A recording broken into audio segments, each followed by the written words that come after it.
몰밀이라고 거기다 갈아가지고 필타프레스로 짜서 그래서 이제 도자기 만드는 흙을 만들죠.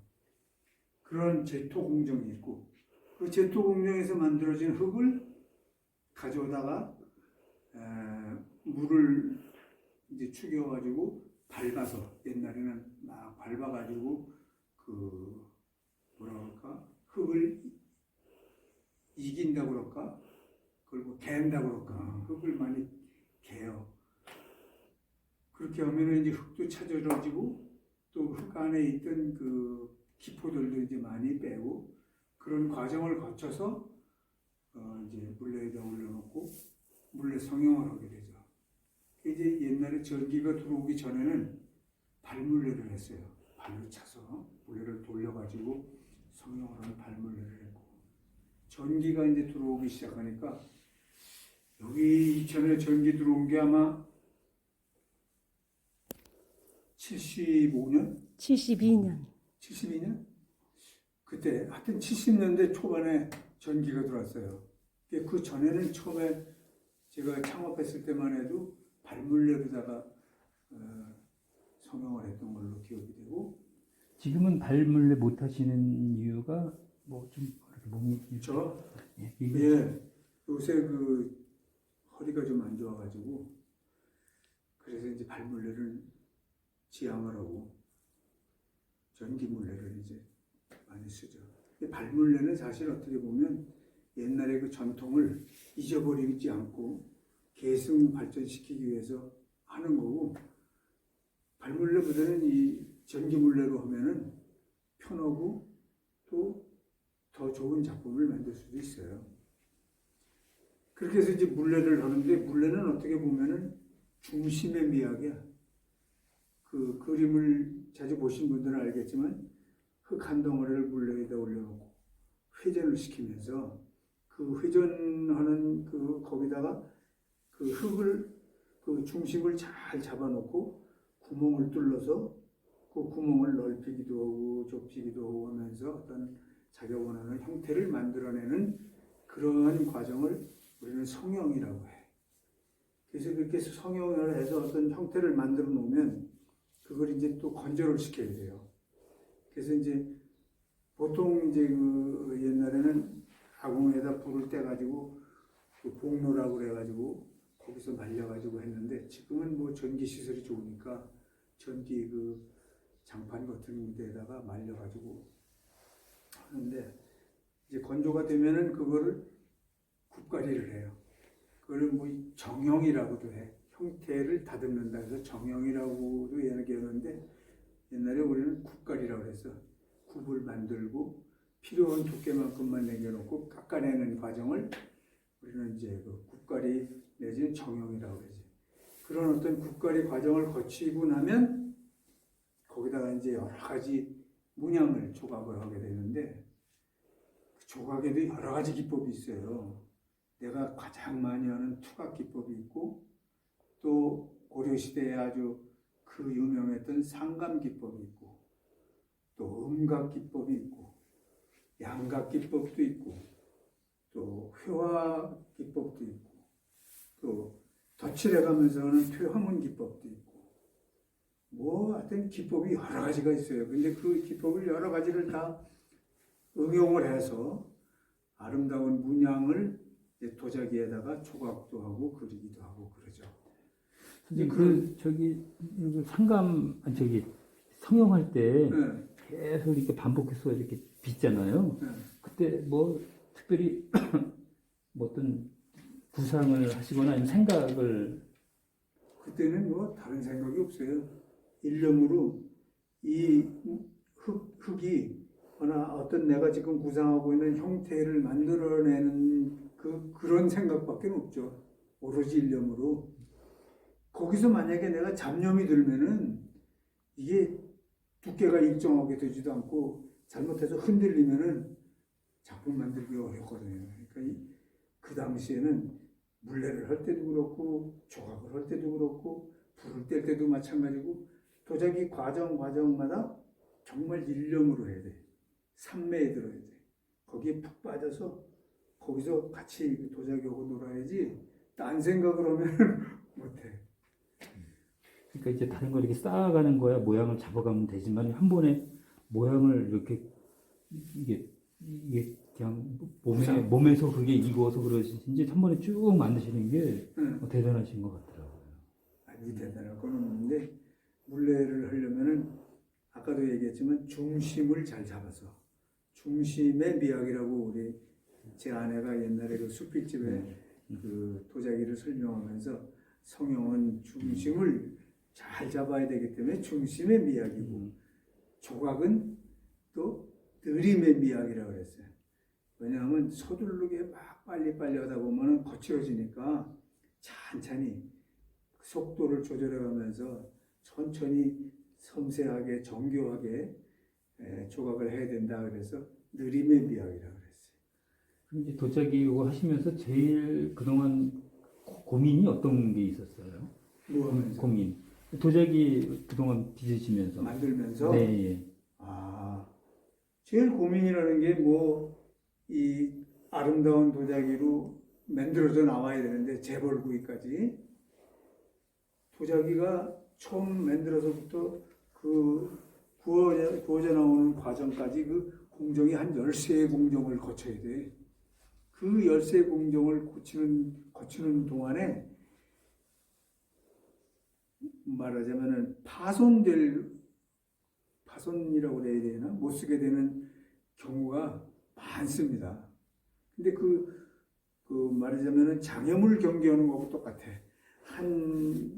그 과정을 지나면 또 그 다음에 과정을 또 거쳐야 되고 마치 장애물 경계하는 것 같은 그런 느낌이에요. 그래서 그런 것들을 무사히 잘 견디고 제품이 돼서 완제품이 돼서 나올 때까지 그 과정이 가장 걱정스러운 일이죠. 명장님께서 그 도자기를 이렇게 정의하신다면 도자기는 뭐뭐다. 이렇게. 도자기는 우주다. 우주예요, 우주. 소우주예요. 왜 소우주라고 얘기하냐면 우주 생성의 원리가 지, 수, 화, 풍, 공이거든. 이 5가지가 조화를 이루어서 만들어낸 게 우주라고 나는 알고 있고 그렇게 배웠어요. 근데 도자기 생성, 도자기를 만드는 과정도 똑같아. 지, 수, 화, 풍, 공이 도자기를 만들어내는 거거든요. 근데 우주와 도자기의 차이가 있다면 그 화가 그 불이 도자기는 인위적으로 불을 떼서 만드는 거고 우주는 자연적으로 불이 만들어져서 만들어진 거고 그 다음에 공. 이 공이라는 것은 작용하는 힘인데 우주는 자연적인 어떤 힘에 의해서 만들어진 거고 도자기는 사람의 힘으로 만들어진 거란 말이에요. 그거가 2개가 차이가 있는 거지 나머지는 다 똑같아. 바람, 물, 흙 이거는 다 똑같잖아요. 공은 뭔가요? 공이 작용하는 힘이라니까 에너지. 공. 그러니까 그 에너지가 우주는 자연의 에너지고 도자기의 에너지는 인간이 작용을 해서 만들어냈기 때문에 차이가 있는 거지. 그래서 나는 도자기는 우주라고 얘기를 해. 그래서 도자기는 죽은 고체가 아니고 살아 숨쉬는 생명체다. 근데 생명체인데 그러면 얼마나 긴 생명을 가지고 있느냐? 영구적인, 영구불변의 아주 그 무한대의 생명을 가지고 있는 게 도자기다. 이렇게 얘기할 수 있어요. 이 공이 불교 철학인데 이게 한문이 불공도 아니고 무슨 공자인가요? 빌공자예요. 빌공자예요. 빌공자인데 빌공자지만 그게 공이라는 게 꽉 찼다는 느낌도 돼. 전혀 아무것도 없다는 말도 되겠지만 그 안에 꽉 차 있는 상태도 공이라고 볼 수 있어요. 뭐든지. 앞으로의 목표가 있다면은 목표. 예. 네. 어떤 게 있어요? 저는 지금까지 이제 한 50여 년 이상을 이 도자기를 해왔잖아요. 그 그 어떻게 만들면은 아름다운 도자기, 또 섬세한 도자기, 또 그 제일 큰 도자기를 만들 수 있을까? 또 하나는 도자기를 수행의 과정으로 만들자 하는 생각을, 네 가지 그 원을 가지고 도자기를 쭉 만들어 왔거든요. 그래서 지금 보시는 이 도자기들은 어떻게 보면 그런 네 가지 원을 수행해 나가는 과정에서 만들어진 부산물이라고 봅니다. 그래서 이제 내가 만들고 싶은 것들을 대충은 많이 만들어 본 것 같은데, 아까도 얘기했지만 이 자식이나 마찬가지, 분신. 이 분신들을 여기 앉아서 내가 나만 볼 게 아니라 세계 각국으로 다니면서 우리 대한민국의 그 전통 문화를 좀 자랑도 하고 싶고, 또 우수한 것, 우리 전통 문화의 우수성을 세계 만방에 알림으로 해서 우리가 문화 선진국이라는 걸 좀 알리고 싶어요. 미래의 선진국은 문화가 어느 정도 발전되느냐에 따라서 선진국 척도가 만들어진다고 저는 생각을 해요. 그런 의미에서 우리의 전통 문화, 우리의 문화가 세계적이라는 것을 좀 세계 방방곡곡에 다니면서 알리는 그런 홍보 대사가 돼야 되겠다. 그게 또 바람이다. 그런 얘기 하고 싶어요. 어떻게 여쭤보니까 이제 거꾸로 여쭤보게 되는데, 옛날에 도제 시스템으로 배우셨잖아요. 도제로. 그때 어떤 뭐 되게 기억에 남는, 막 배우실 때 기억에 남는 뭐 에피소드나 뭐 마음가짐, 뭐 어떤 마음으로 도자기를 처음 시작하셨는지. 나는 사실 그 도자기 하게 된 동기가 아주 좀 색달라요. 제가 이제 고등학교 3학년 때 그 3학년 말에 졸업을 얼마 안 앞두고, 그때는 이제 뭐 공부도 다 하고 그랬던 시기야. 지금으로 말하면 아마 2월 초순 정도 됐을 거야. 아마 졸업을 막 며칠 앞두고 학교에서 단체로 국립중앙박물관에 가게 됐어요. 그랬는데 그 국립중앙박물관에 가서 제 눈에 그 유물들이 쫙 보이는데, 보니까 제일로 눈에 많이 띄는 게 도자기야. 지금도 그러는지는 모르겠는데 그 당시에는 하여튼 도자기가 진열되어 있는 유물 중에 거의 뭐 반도 넘는 것 같아. 그때 제 느낌이, 박물관에 유물되어 있는 전시되어 있는 유물들이 도자기가 제일 많다? 우리나라는 도자기 나라네, 도자기 강국이네, 이런 생각이 얼핏 들었어요. 그리고 그 청자들을 보면서, 이제 백자도 있고 군청도 있고 청자도 있는데, 청자를 보면서 그 뭐라 그럴까, 표현할 수 없는 어떤 느낌이, 강렬한 느낌이 왔어요. 그래서 야, 내가 앞으로 내가 저런 거를 좀 만들었으면 좋겠다 하는 막연히 그때 그런 생각을 했는데, 그게 모태가 돼가지고 결국은 도자기를 하게 됐죠. 근데 그게 지금 이제 한 50여 년 내가 이 일을 하면서 느끼는 게, 도자기 만드는 공정 개선을 참 많이 했어요. 내가 누가 가르쳐 준 것도 아니고 어디 뭐 책에 있는 것도 아니고, 그냥 내가 하다 보면 이 일을 하다 보면 요건 이렇게 했으면 좋겠다, 저건 저렇게 했으면 좋겠다, 이런 식으로 자꾸 공정 개선을 참 많이 했어요. 그래서 도자기 만드는데 상당히 공정 개선을 많이 해서 그 뭐라 그럴까, 그 공로로 명장이 된 건지도 몰라. 또 훈장도 받게 됐고. 그래서 왜 그렇게 그러면 남들보다 공정 개선을 많이 하고 앞서가는 그 도자기들, 특히 13세기 도자기를 처음에는 했는데, 내가 하다 보니까 지금 우리는 21세기에 사는데 내가 계속 13세기 도자기만 하다 보면 앞으로 1000년 후에 우리 후손들이 왔을 때 이게 13세기 건지 21세기 건지 구분이 안 될 수도 있지 않겠느냐. 그렇다면 21세기에 사는 나는 21세기 문화를 담아내는 그런 청자를 만들어야 되겠다. 그래서 21세기형 청자를 만들어야 되겠다는 생각을 품게 됐고, 그래서 아까 얘기했던 4가지 원을 이제 거기다가 접목을 시킨 거예요. 그래서 남들이 하지 않는 형태라든가 문양이라든가 이런 것들을 남들이 하지 않는 그런 새로운 그 문양들을 우리 주위에서 흔히 볼 수 있는 소재들을 문양으로 응용하기 시작해서 지금 뭐 보시면 알지만 이런 문양들은 고려시대에는 없었거든요. 그러면 이런 문양은 21세기에 김세용이라는 도예가가 만든 거구나. 1000년 후에라도 우리 후손들이 느낄 수 있는 그런 어떤 차별화된 도자기를 만들어야 되겠다고 생각을 했는데, 그래서 이제 이런 도자기들을 만들었고, 지금 내가 이제 가만히 생각을 해보니까 그때 내가 그 국립중앙박물관에서 보았던 청자가 내 전생에 고려시대의 도공이 아니었을까. 그게 내가 만들었던, 내 전생에 내가 만들었던 청자가 아니었을까. 그렇지 않고서 여럿이 갔는데 나만 그렇게 그 청자를 보는 순간에 어떤 그 정말 표현할 수 없는 어떤 감격, 느낌. 요새 흔히 젊은들 얘기하는 필이 왔거든요.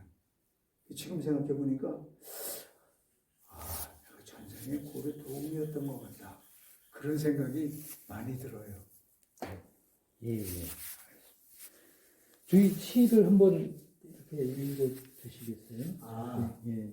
저 시는 83년도인가 그때 우리가 처음 그 카다록을 하나 만들게 됐었어요. 네. 그랬더니 그 카다록을 만드시는 분이 거기다가 도공의 철학을 좀 넣으라고 그러더라고.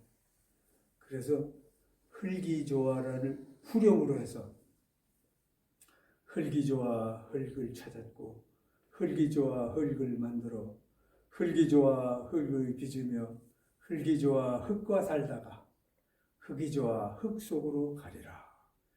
이 평소의 그 도공의 철학을 제가 글로 써서 줬더니 그걸 팜프레스로 만들려고 했는데 글씨를 내가 쓰니까 재미가 없었어.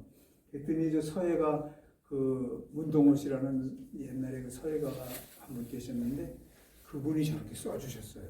좀 아까 이렇게 읽으실 때 좀 빨리 읽으신 것 같은데요. 조금 더 감정을 실어가지고 천천히 한번 신앙송하듯이 한번. 예. 아니요. 예? 이거 그림이 어떻게 한번 해보세요. 시작. 흙이 좋아 흙을 찾았고, 흙이 좋아 흙을 만들어, 흙이 좋아 흙을 빚으며, 흙이 좋아 흙과 살다가 흙이 좋아 흙 속으로 가리라. 그 흙이가 맞는 거죠? 흙이 흙이 좋아라고. 흙이 좋아. 원래는 흙이 좋아가 맞는 건가? 흙이 좋아. 근데 선생님께서 평소에 원래 하시던 그치? 그거랑 그래. 그게 더 좋은 것 같아요. 혹시 이런 건 청색이잖아요. 청자색이죠. 그러면 얼핏 생각하기에 이거는 어떻게 만든 거고 이건 어떻게 만들었는지 궁금하신 분들이 많이 있을 거예요. 흙하고 유약은 똑같은 거예요. 근데 불을 어떻게 떼느냐에 따라서 이렇게도 나오고 이렇게도 나와요. 그럼 이거는 어떻게 된 거냐? 대신에 색깔을 한번 얘기해 주세요. 그러니까 이거는 어떻게 된 거냐? 이거는 환원염이라고 해요. 환원 소송을 한 거예요. 요거는 산화 소송. 그럼 산화 소송은 뭐고 환원 소송은 뭐고? 왜 산화 소송을 했을 때는 이런 색깔이 되고 왜 환원 소송을 했을 때는 이런 색깔이 됐는지 잠깐 설명할게요. 청자유약의 가장 중요한 성분이 뭐냐 하면 철이야. 철이 그 화학 기호로 뭔지는 아시지? 네, FE. FE. 예. 근데 그 우리가 도자기에 쓰는 철은 FE2O3 산화 제2철을 쓴다고. 그 산화 제2철이 어떻게 치환되느냐, 불 속에서 어떻게 변하느냐에 따라서 청자색이 될 수도 있고 이런 갈색이 될 수도 있는데, 그럼 환원소성이라는 건 뭐냐? 환원소성은 불을 뗄 때 그 가마속을 불꽃으로 꽉 채워서 떼는 거예요.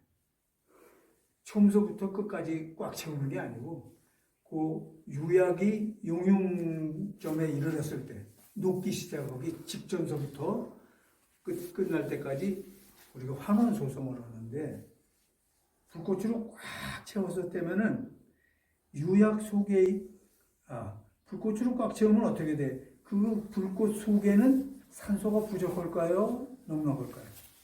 부족하단 말이에요. 산소가 부족해. 그러면은 이 유약 속에 가지고 있던 Fe2O3의 O3가 불꽃으로 뺏겨. 여기서 뺏겨. 그럼 오롯이 Fe2만 남을 거 아니에요. 그게 녹으면은 이렇게 청자색이 돼요. 반대로 산화소성이라는 거는 불꽃과 산소가 어울려서 막 이렇게 떼는 방법을 이제 산화소성이라고 하는데, 그럼 불꽃과 산소가 막 공기가 막 혼합이 되어 있으니까 산소가 많겠어요, 적겠어요? 산소가 많죠. 그 산소가 많으니까 오히려 여기 달라붙어. 산소가 Fe2O3에서 O4, 5, 6가 된단 말이에요. Fe2O5가 되는 이러한 갈색이 되는 거예요. 쉽게 얘기해서 우리가 쇠가 이 산소하고 결합이 되면은 녹이 슬어요. 그죠? 그거 원료하고 똑같은 거예요. 네. 선생님, 저희 이제 들을 때 저희는 다 이해하고 이제 다 이렇게 쉬운데, 이거 보시는 분들은 아무래도 이렇게 어려울 수 있으니까, 도자기는 흙도 있고 물도 있고 그리고 뭐 불도 있고 공기도 있고 이런 모든 요소들이 다 중요하다, 뭐 이렇게 얘기해 주셔도 좋을 것 같아요. 어려운 얘기인 것 같아서 그런 요소들이 되게 지금 표현적으로 지금 보이는 게 흙이나 아까 그때 물이나 얘기했잖아요. 불이나 지, 수, 예. 화, 풍, 공기 예. 그게 다 들어가 있는 거거든요. 네, 그것도 좋고 이번에 한글로 그렇게 풀어서도 한번 얘기해 주셔도 땅, 좋을 것 같아요. 흙, 네, 이렇게. 맞아요. 흙, 물이 있어서 흙을 반죽하고, 그 도자기에서 필수적으로 필요한 거는 흙이죠. 그 흙이 지. 물이 없으면 개지질 않잖아요. 물이 들어가야 되고, 불을 떼야 도자기가 되잖아요. 풍은 불을 떼기 위한 공기가 있어야 불이 또 소성이 될 거 아니에요. 그 다음에 공은 사람의 에너지, 사람이 작용을 해야 만들고 또 조각하고 하는 데는 전부 사람 손이 가잖아요. 그것이 일종의 공이야. 불 뗄 때도 마찬가지로 장작을 사람이 집어 던져서 불을 일으켜야 가마 속에서 도자기가 익으니까 사람의 힘이 작용을 해야 되기 때문에 지, 흙, 수, 물, 화, 불, 풍, 공. 풍은 이제 바람, 공기, 공은 에너지, 사람의 힘, 작용하는 힘. 이것들이 합쳐져서 도자기가 만들어져요. 아까 이거 불을 떼는 어떻게 떼느냐에 따라서 이게 나올 수 있고 이게 나올 수 있다고 그러셨는데 네. 이게 대신에 불을 어떻게 떼느냐에 따라서 도자기가 갈색이 나올 수도 있고 청자가 나올 수도 있고 이렇게 좀 말씀해 주세요.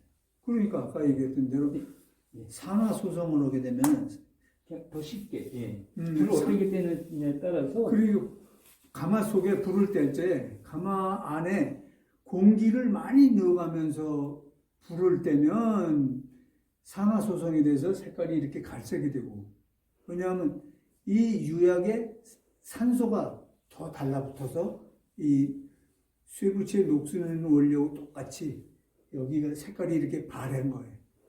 산화됐다 그러는데 우리 전문용어로 산화됐다 그래요.